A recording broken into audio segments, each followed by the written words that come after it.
Were you caught off guard? Were you surprised by the 4th of July election announcement? Nothing surprises me anymore. Nothing surprises me anymore because I just feel there's desperation in the air. You know, it's like watching some poor animal being steadily trapped and driven into an impossible situation. I mean, what is Sunak doing, getting on his knees and begging to have debates against the leader of the opposition? That's not what prime ministers are supposed to do. Look, I like Sunak. I think he's a very gifted man. I think he's a nice man. But something sums up where the Tory party are at the moment, and it was him getting soaked. No one thought to give him an umbrella. Well, he's spoken about that. Have you heard what he had to say? He said he believes... Do I need this information? I think it's very interesting, because a lot of people are saying, look, he should have had a brolly, and they're poking fun at him. He said, I believe in the great British tradition of going out and standing on the steps of Downing Street and making an announcement, come wind or shine or rain or whatever the weather's doing that day. Most people do have an umbrella. I just think he looked ridiculous. Actually, I have to say, that didn't bother me. I just thought he was getting on with it. But in terms of where we are, is this a walk in the park for the Labour Party? No.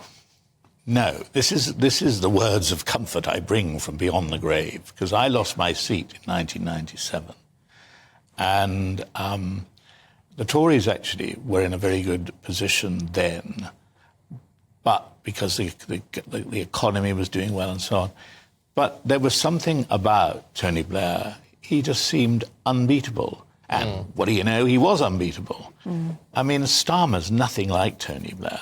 There's no excitement and enthusiasm, is there?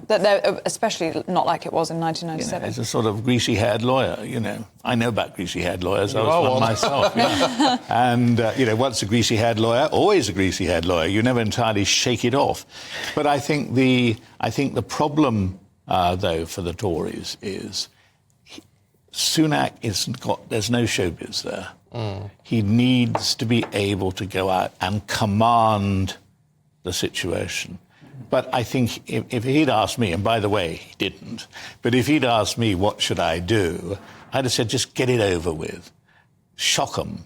Do something they think you're scared of an election. Well, show to them that you're not. And it can't be any worse. And, of course, it could be quite different. You see, there's a lot of loose cannons on the Labour front bench. And Starmer is unexciting. You know, the trouble with Starmer, he's a bit like every lawyer that I've ever met.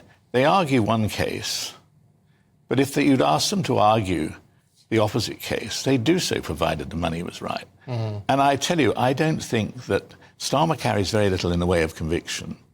And he's, the problem for Starmer is that he doesn't excite people. See, Tony Blair excited people. You know? Well, he did. Boris Johnson excited people, to be fair. Let's keep this a clean conversation. Well, no, but he did. But shouldn't this election be about policy and not about personality? Yeah, that's what we all say. But, of course, the answer is you cannot get rid of personality. And if you do get rid of personality out of politics, all you do is drive more people away. Because people say all kinds of high-minded things, but what they want is something that will excite them, something that will bring a smile to their face, something that will make them turn on the telly instead of turning it off. Yeah. No, OK, it's a fair point. David, good to see you. Thank you very much indeed. And can I just say, before we say bye to you, that people are very pleased to see you back, Mr Mellor. Well, Jean Abbott says, nice to see David Mellor back. And Wilhelmina Graham says, what a lovely surprise to see David Mellor. You have been missed. Well, so I shall go away and shed a tear in a corner.